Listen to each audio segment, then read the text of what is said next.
Warning! Kinda Murdery contains adult themes, explicit language, and descriptions of violence. It is not suitable for anyone, and we recommend you stop listening now.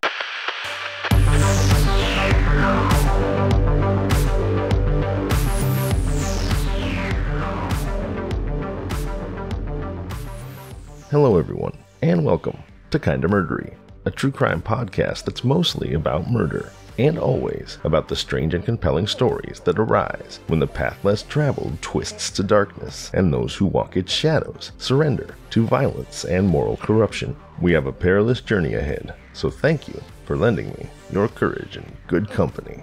I'm your host, Zevin Odelberg, and this is Kinda Murdery, coming to you just about live this Sunday evening, the last day of St. Patrick's Day weekend, from San Diego, California. Alright, we're going to jump right into it. This is part 3, the thrilling conclusion of The Watcher, 657 Boulevard. So, if you haven't heard parts 1 and 2 yet, go back and listen to them. We'll save you a seat. As always, I'll rewind the story just a little bit to let you settle back into the narrative. Now, get ready as we uncover what truths and solve what mysteries we can. Kinda Murderies, The Watcher, 657 Boulevard, Part 3 starts now.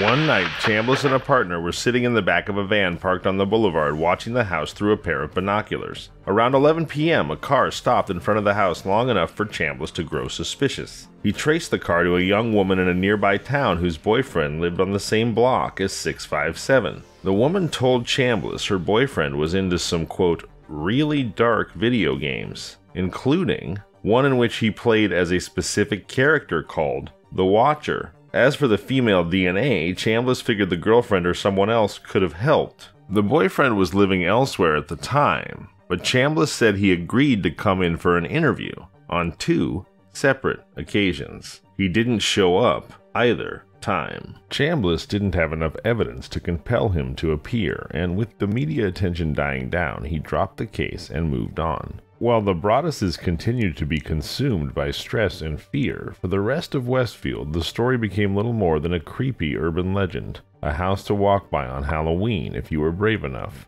No one who had lived in the house before the Woodses could recall anything unusual, and it was hard for people to imagine that their idyllic neighborhood could be host to something so sinister. A woman who'd lived nearby said that after the news broke, she and 10 or so of her neighbors had gathered in the street to puzzle out who might have sent the letters. Eventually, they said, she came to a consensus. Maybe the Broadduses had sent the letters to themselves. Okay, interjecting here, people do love a good conspiracy theory because our brains want to make connections, and conspiracy theories tend to tie everything together and make everything make sense. Quote unquote sense, that is. But often, and I'm not saying I believe in zero conspiracy theories, no one please be offended by this, but often conspiracy theories are really just easy or comforting answers for simple minds. This entire group of neighborhood women, they all decided that the Broadduses must have sent the letters to themselves, probably because it made them feel safer.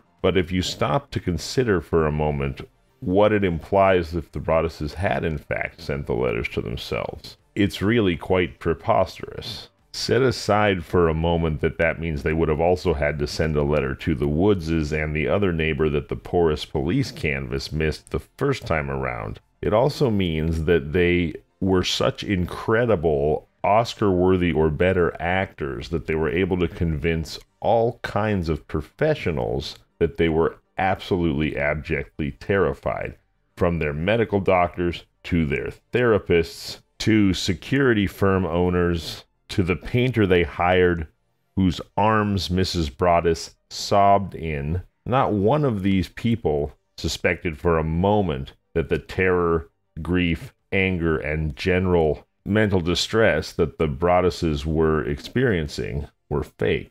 I mean, they hired Clarice from Silence of the Lambs and another ex-FBI agent, for Pete's sakes. Neither of those people thought they were faking it, and on top of that, concocting all this evidence of felonious psychological torture and then lying about it to the police and spurring an ongoing police investigation, well, that's a felony that ultimately would result in them going to prison and perhaps leaving their children as wards of the state. So with all that stacked against the idea that they were faking it, combined with the fact that no law enforcement or safety professionals, from the police to the FBI to the owner of a security firm, and no mental health professionals, from medical doctors to psychiatrists, thought they were faking it, the emotional distress they were going through, the terror, the fear for their own safety, for their children's lives, it makes it pretty ridiculous, pretty darn ridiculous, to think that they were actually faking it. You have to put all that evidence on one side of the scales, all that evidence that they weren't faking it,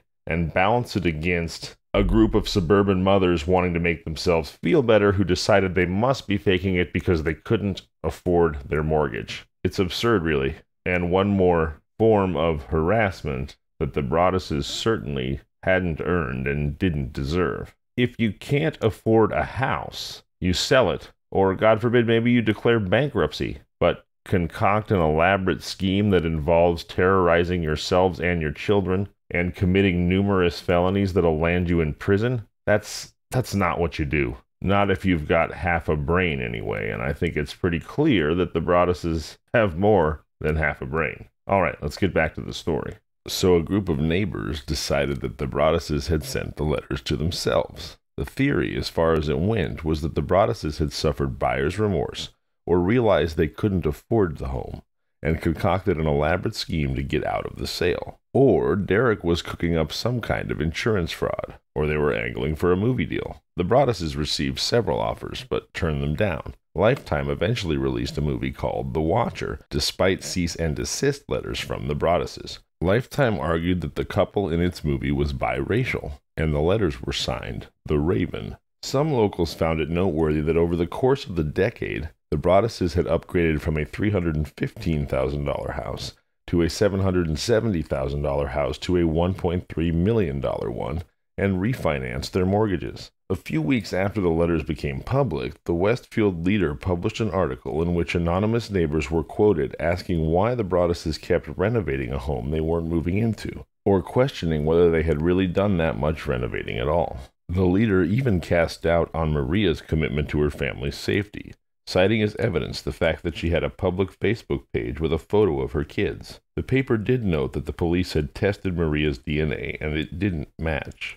As we've just discussed, none of the theories made much logical sense. The Broadduses had answers to every question. How does someone go from a $300,000 house to a $1.3 million house in 10 years? Derek's answer, it's America. But the Broadduses weren't speaking publicly, and the rumors persisted. One Boulevard resident wrote a letter to the editor arguing that, quote, an elaborate scheme is underway to defraud the Woods family for millions of dollars, unquote. Chambliss told me some Westfield cops even bought into the theory. There were even more skeptics online. I live in a neighboring town. If these letters have been happening for a while, there is no doubt, all caps in my mind, that it would have been public way before this, Lord Fluffernutter said on Reddit. This screams scam. The Broadduses hadn't known how their neighbors would react to news about the Watcher, but they'd lived in the area for a decade, and Maria's family had been part of the community for much longer. So it was shocking to find themselves being accused of being con artists. To Derek, it seemed that some in Westfield preferred the conspiracy theory to considering whether their town might be home to a menace. There's a natural tendency to say,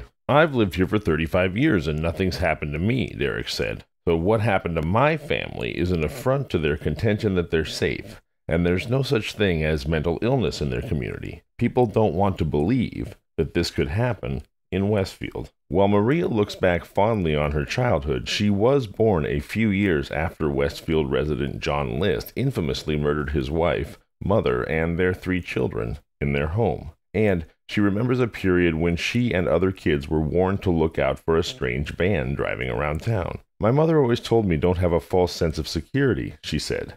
It wasn't that bad things were going on all the time, it was that bad things happen everywhere. She didn't want me to think that this was Mayberry. Many locals seemed more concerned that the national press might ruin Westfield's good name. Some were primarily worried about arson or vandalism or whether the Broadduses would maintain the lawn. They did. Mark Lagrippo, the neighborhood's representative on the Westfield Town Council, said that the primary concern that he heard from residents was that they were worried about their property value and the stigma on the neighborhood. The Broadduses were suddenly outcasts, not only from their own home but also their town. Derek wanted to leave Westfield, but Maria insisted on not uprooting the kids. "This person took so much from us," she said. "I wouldn't let them take more." 2 years after the Watchers' letters arrived, the Broadduses borrowed money from family members to buy a second home in Westfield, using an LLC to keep the location private. But staying in the town was stressful. The first time Maria let her daughter go to the pool with friends, she stared at the tracker on her daughter's iPhone the whole time. One of their kids was in language arts class, and when the teacher led a debate about whether the family in a book they were reading should move to Westfield, the class thought they should, in part because of how safe it was. Afterward, one of the kids told the Broaddus child, "My parents told me that no matter what your family says, Westfield is safe." Meanwhile, the Broadduses still had to figure out what to do with 657 Boulevard. Their lawsuit was pending but seemed unlikely to succeed. Some states require sellers to disclose, quote, transient social conditions, unquote, like murders or possible hauntings. In a 1991 case involving an allegedly ghost-filled house, a New York court ruled that, quote, as a matter of law, the house is haunted, unquote. But New Jersey had no such regulation. A judge later dismissed the lawsuit, and the Woodses, through their attorney, declined to comment. Derek looked into renting the house to the Department of Veterans Affairs and to a company that runs halfway homes. In the spring of 2016, they put 657 back on the market, hoping it might garner more interest given how many people had reacted to the letters by saying they would have ignored them and just moved in. The Broadduses held a well-attended open house, after which Derek and Maria spent hours researching every person who signed in and comparing their handwriting to the Watchers.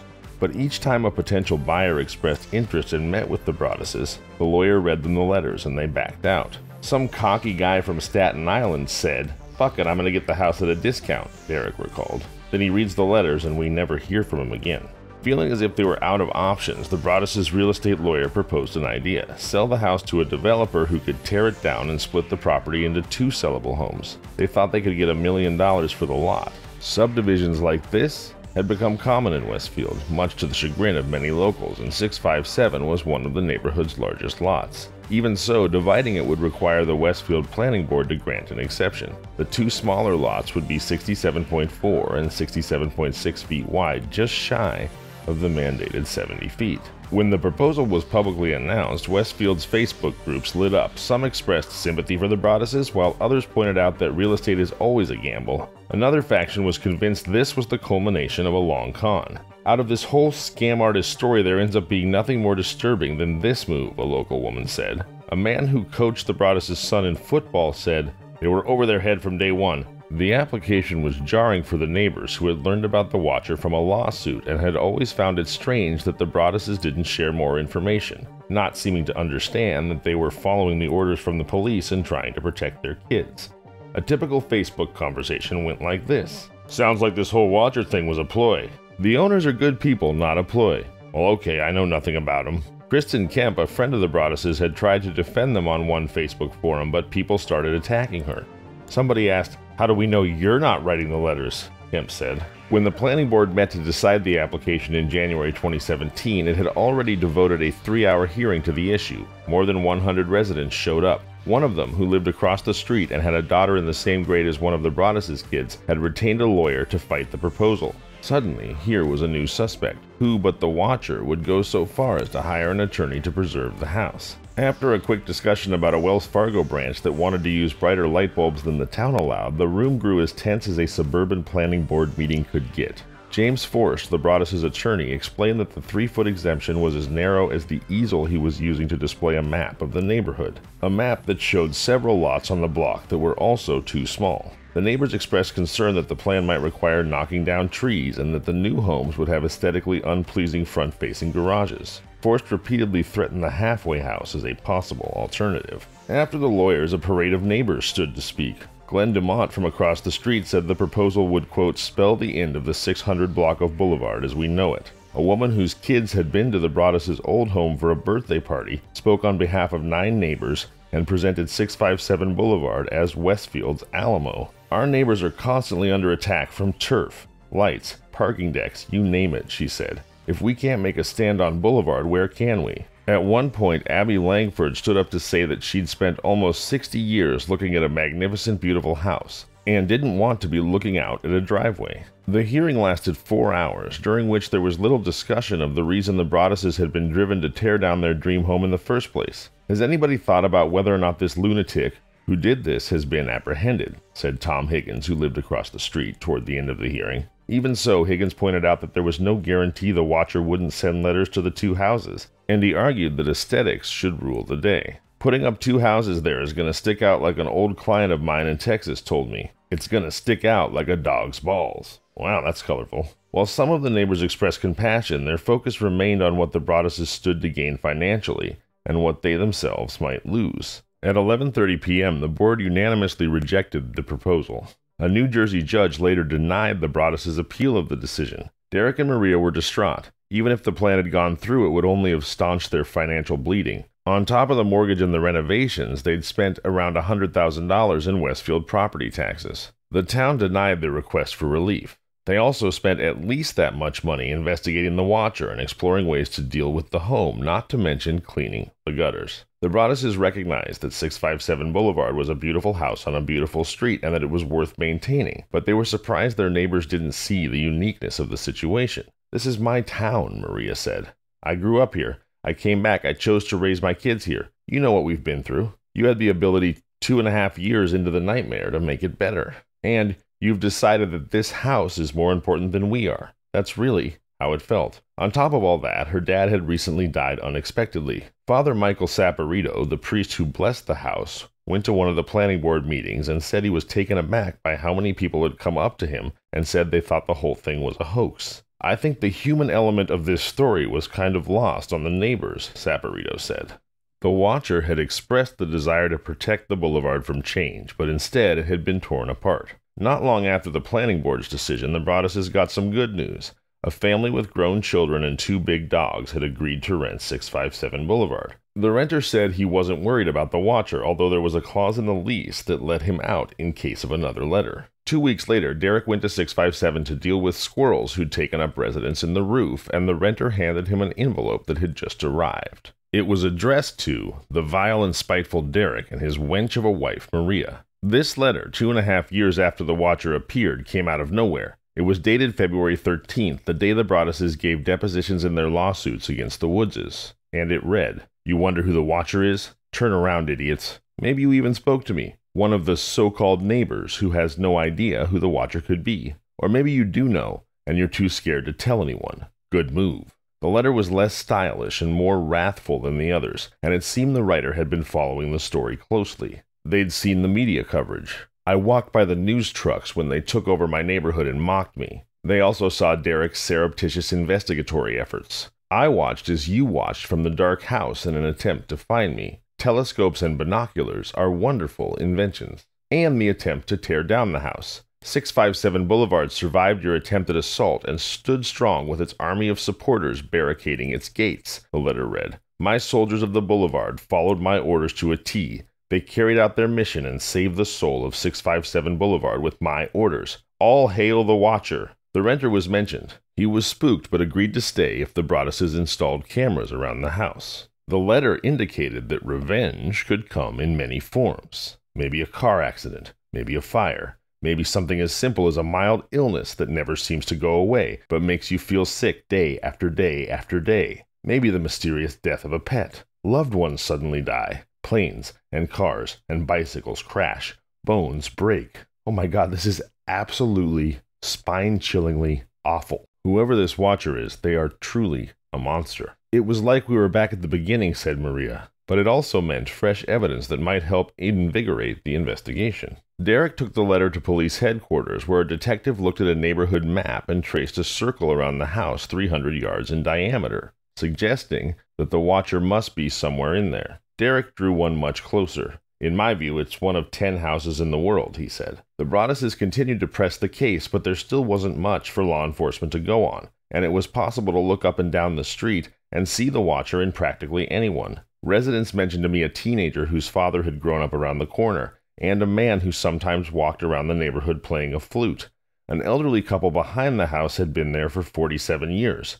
The husband was the man Bill Woodward had seen sitting in a lawn chair looking at the Broadus' house. One of their kids had married a man who grew up in, of all places, 657 Boulevard. But these were bits of information that could mean everything or nothing depending on how hard you looked at them. The Broaduses sent new names to the investigators whenever they found something odd, but their greatest fear was that the watcher could be someone they'd never suspect. In the spring of 2018, Derek drove past 657 Boulevard, which he and Maria tried to avoid unless they had to pick up a tax bill. "It's all beautiful trees and beautiful houses, but all I feel is anxious," Derek said. "Sometimes I wake up in the middle of the night thinking, what would my life be like if this didn't happen? We lost Christmas a couple times and you don't get that back. Christmas with a 5-year-old. The Broaduses no longer live in ever-present fear that the watcher might strike at any moment, but they continue to deal with the lingering effects of the letters. They have a new tenant at 657, but the rent doesn't cover the mortgage. Their kids are occasionally teased at school, and the conspiratorial rumors persist.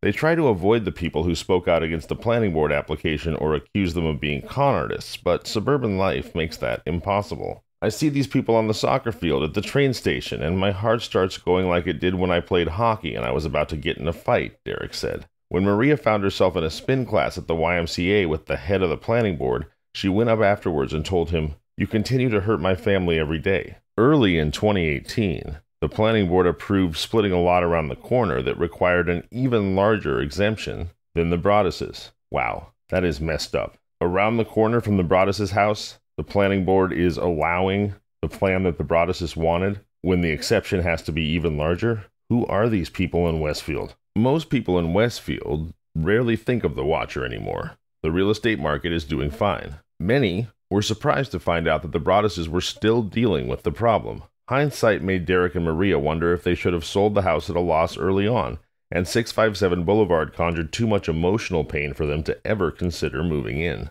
They hope that a few years of renting the place without incident will help them sell it. The prosecutor's office was continuing its investigation, but the Broaduses knew it was unlikely the watcher would ever be caught and that the legal punishment would probably be minimal. But the watcher was no longer the only person sending anonymous letters in Westfield. Christmas Eve, several families received an envelope in their mailboxes. They'd been delivered by hand to the homes of people who had been the most vocal in criticizing the Broaduses online. One of them, who lived a few blocks down the boulevard, had written on Facebook, "I wish we could go back to the days of tar and feathers. I have just the couple in mind." Another family who got a letter said that it was, quote, weirdly poetic, unquote, as the watchers had been, and that it accused the families of speculating inaccurately about the Broaduses. It included several stories about recent acts of domestic terrorism in which signs of brewing mental illness had gone unnoticed. The typed letters were signed, "Friends of the Broadus family." The letter writer had clearly been infected not only with the watcher's penchant for anonymous notes, but also a simmering resentment, one that had snaked its way through Westfield, making enemies of neighbors. The people who received the letters didn't know who sent them, but the tone had a familiar ring. When New York Magazine reporter Reeves Weidman, who wrote this story, asked Derek Broadus whether he had written them, whether Derek had written them, Derek paused for a moment, then admitted he had. He wasn't proud of it. He hadn't even told his wife, and he said they were the only anonymous letters he'd written, but he'd felt driven to his wits' end, fed up with watching silently as people threw accusations at his family based on practically nothing. One of the people who received the letter said they'd never met the Broaduses and had no interest in doing so. The watcher had been obsessed with 657 Boulevard, and Derek, in turn, had become obsessed with the watcher and everything the letters had set in motion. "It's like a cancer," he said. "We think about it every day." Sitting at the Westfield train station, Derek showed Weidman his phone so he could read the fourth letter. "You are despised by the house," it read, "and the watcher won. Remember, call 888-Murdery so that your kind of murdery story, your creepy, your bone-chilling experience can inspire an episode of the show." Also, a shout out to Dominic for the awesome work he's been doing for us on social media. Again, that's 888-Murdery, 888-687-3379. I'm Zevin Odelberg, and this has been Kinda Murdery. See you Thursday.